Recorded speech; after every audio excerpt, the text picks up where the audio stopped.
असंकलिठा के हुंति परित संसारी। बोलिए भगवान महावीर पावन चरित गुरुदेव जी। बंदो मान वच काय, भव सागर को तरण में करो हमारी सहाय।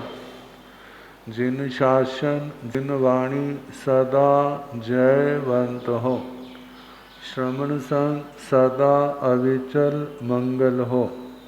मुक्ति को प्राप्त श्रमण भगवान महावीर स्वामी, उनकी परम पावन कल्याणी भागवती वाणी वाचक प्रमुख श्री इंद्र भूति गौतम आदि गंधर्व भगवंत, युग प्रधानाचार्य परम पूज्य श्री सुधर्मा स्वामी जी महाराज, उनकी परम पावन पाठ परंपरा, वर्तमान आचार्य ध्यान योगी परम पूज्य श्री शिव मुनि जी महाराज एवं गुरुजन सबकी पावन चरण सरोजों में मेरा अनंत अनंत बार वंदना नमस्कार।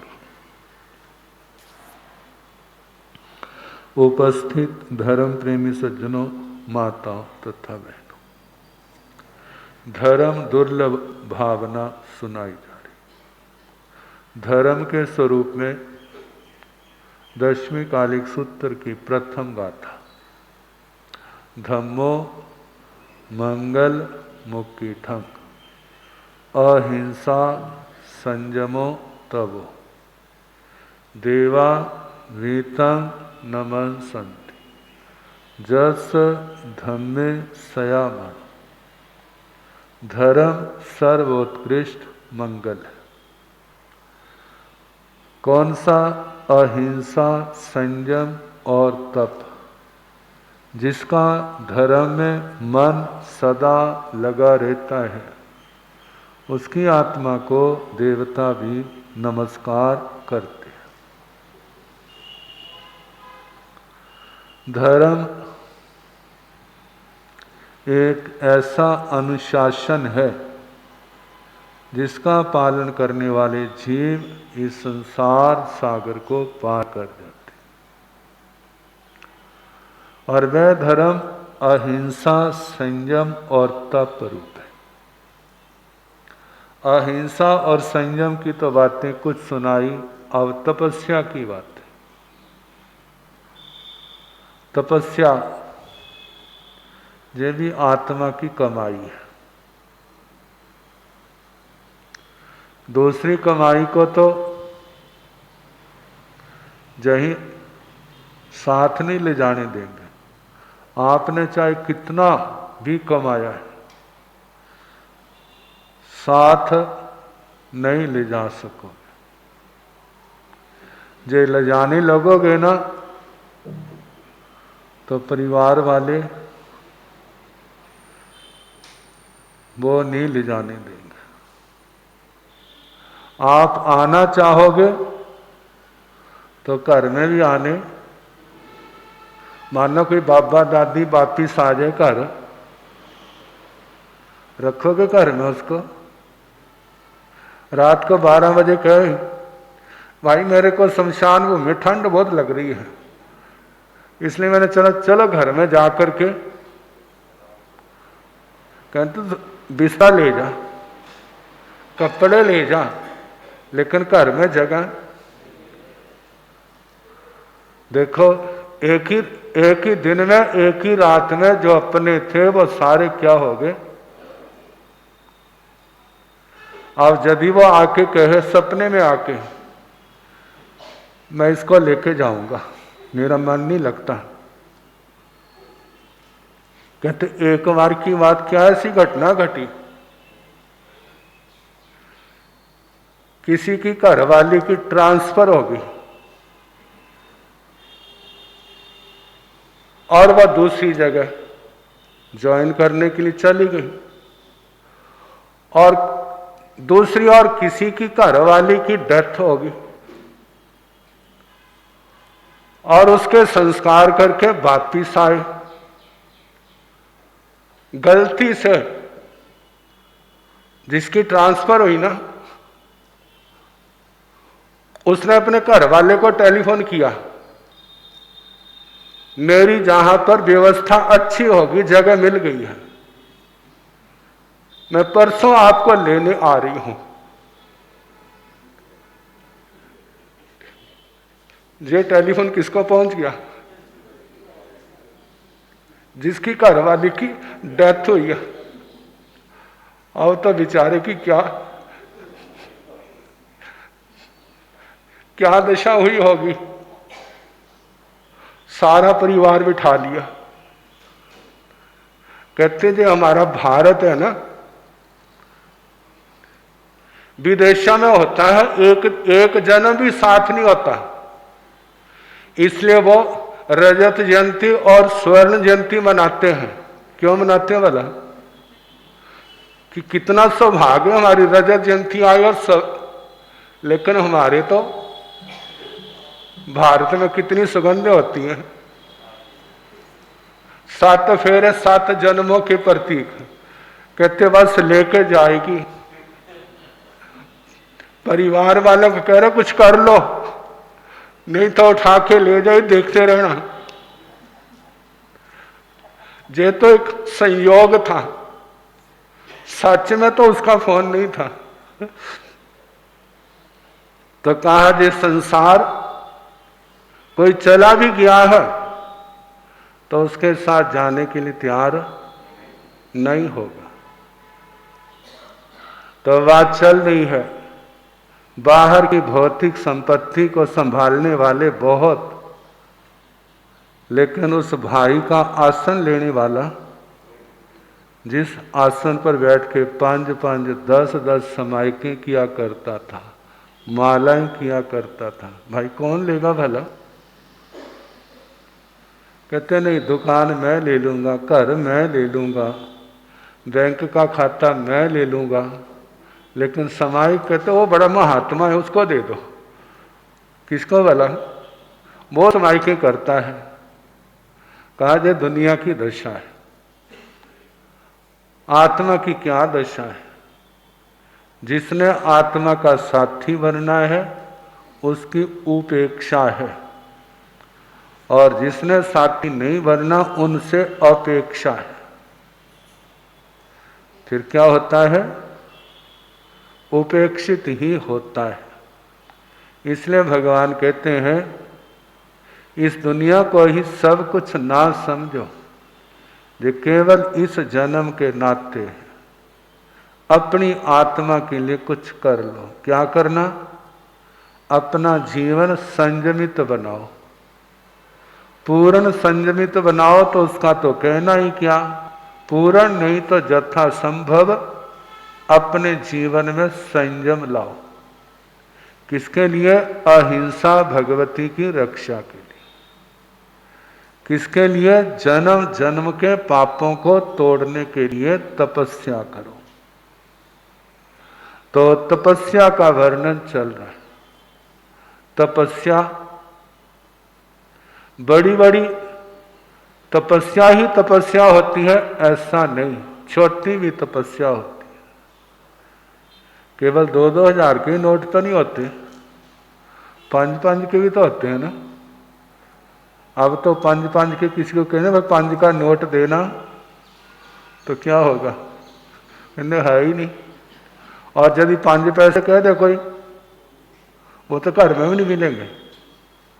पुराने सिक्के टाइम के साथ सब चले गए, अब उनकी कोई कदर नहीं। तपस्या छोटी से ही शुरू होती है। थोड़ी थोड़ी तपस्या करने से बड़ी तपस्या करने की योग्यता इस आत्मा के अंदर आती है। और तपस्या एक ऐसा साधन है जिसके करने से आत्मा के पाप क्षीण होते हैं, पाप धुलते हैं, जलते हैं, राख बनते हैं, पुण्य में वृद्धि होती है, आत्मबल जागृत होता है, अंतराय टूटते। यदि आत्मा के अंदर सम्यक ज्ञान है तो ये तपस्या सिद्ध गति का कारण बनती है। यदि हमें थोड़ा विवेक हो तो हम तपस्या बहुत कर सकते हैं, आप भी कर सकते हैं। व्याख्यान वाचस्पति पूज्य श्री क्रांति मुनि महाराज, उनके साथ विचरने का, रहने का मौका मिला तो वो बताया करते थे, कहते हैं आप टोटल करो, जोड़ो आपके दिन और रात का खाने पीने का कितना समय है, सारा जोड़ो भला। नाश्ते का कितना टाइम लगता है? 15 मिनट, आधा घंटा, चलो आधा घंटा लगा लो। दोपहर के खाने का जो आधा घंटा बैठ के नाश्ता करता है ना, यदि वो शाम तक भी उसको खाना ना मिले कोई फर्क नहीं पड़ता, क्योंकि आधे घंटे का दांडी थोड़ा भी सहारा है। आधे घंटे में कितना खाया जाता है? मानो स्वाद ले के खा रहा आधा घंटा, और दोपहर का वो भी आधा घंटा, और शाम का वो भी आधा घंटा, कितना हो गया? 1.5 घंटा। बीच में चाय पानी भी तो लेते हैं, कितना समय लग जाता है? उसको आधा घंटा तो नहीं लगता, 5 मिनट 10 मिनट, वो तो टाइम के अनुसार। चलो 10 मिनट ले, 3 बार चाय ली, कितना हो गया? आधा घंटा। पानी भी तो पीते हैं, पानी पीने में कितना समय गया? गिलास पीने में कितना टाइम लगता है? उसमें तो आधा मिनट भी नहीं लगता। चलो पानी के आप 10 मिनट रख लो, जोड़ करो कितना समय होगा? 2 घंटे था। और दिन रात में कितने होते हैं? 24 घंटे। यदि आप पचखान करने की आदत डालें तो 21 घंटे 50 मिनट के पचखान का लाभ हुआ या नहीं हुआ? चलो हम दिन के 20 घंटे भी रखें तो 1 महीने में कितना हो जाएगा?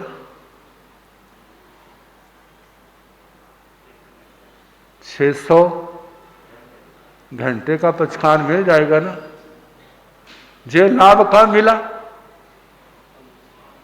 जब ध्यान रखा जाएगा। और साल में कितना हो जाएगा? 10 साल में कितना होगा? केवल इतना ध्यान रखना, जब खोलना है तो बोलो नमो अरिहंताण। क्या बोलना? और जब पचखान लेना है, पाठ नहीं आता, नमो सिद्धाण, नमो सिद्धाणम। क्योंकि जब सिद्ध बन जाते हैं तो सारी क्रियाओं के ऊपर ब्रेक लग जाती है। जब पचखान करना है तो क्या बोलना? जोर तो नहीं लगता नमो सिद्धाणम बोलने में, और नमो अरिहंताणम बोलने में तो जोर लगेगा नहीं, क्योंकि खोलना है। अब ध्यान रखो तो कितना पचखान हो सकता है? हो सकता नहीं हो सकता? लेकिन ध्यान नहीं रखते। जब नदियों पर बांध नहीं थे, पानी कितना चला जाता था समुद्र में, क्या लाभ होता था?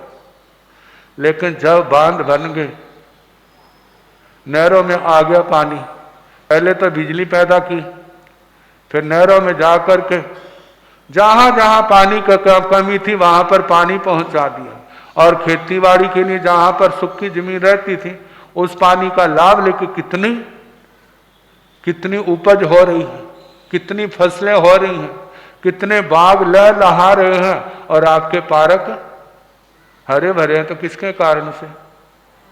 और आप खुश हैं तो किसके कारण से?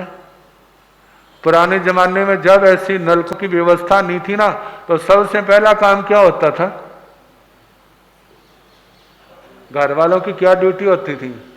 सबसे पहले उठो, पानी का बर्तन उठाओ, कुआं है, नदी है, जहां पर वहां जाओ, पानी लाओ और उसके बाद अगले काम करो। क्योंकि घर में पानी नहीं है तो क्या अवस्था होती थी। अब जिस समय पानी को एक मर्यादा में बांधा तो कितना लाभ, और जब नहीं बांधा था तो ऐसे अपनी शक्तियों को जब हम बांधते हैं, रोकते हैं, जब व्यर्थ के आश्रम में पाप कर्मों के बांधने में हमारी शक्तियां जाती हैं, जब उनको रोका जाता है पाप से, और उसके बाद उस शक्ति का प्रयोग धर्म आराधना में, तपस्या में किया जाता है, सेवा में किया जाता है, तो कितना लाभ होता है। आत्मा के जन्म जन्म सुधर जाते हैं। पाप कर्म के बंध से बच गए। पाप कर्म कितने क्षय हुए, कितना पुण्य कर्म बांध लिया, कितना अपने भविष्य को उज्जवल बना लिया। लेकिन ये कब हुआ?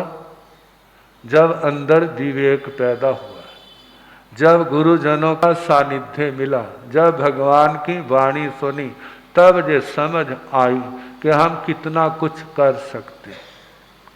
केवल ये तो खाने का बताया, इसके आगे धर्म की बातें सुनना भी तो क्या है? स्वाध्याय करना, धर्म चर्चा। देखो व्यर्थ की बातों में कितना समय चला जाता है। यदि उस समय हम धर्म कथा सुने, धर्म की चर्चा आपस में करें, तो क्या वह स्वाध्याय नहीं?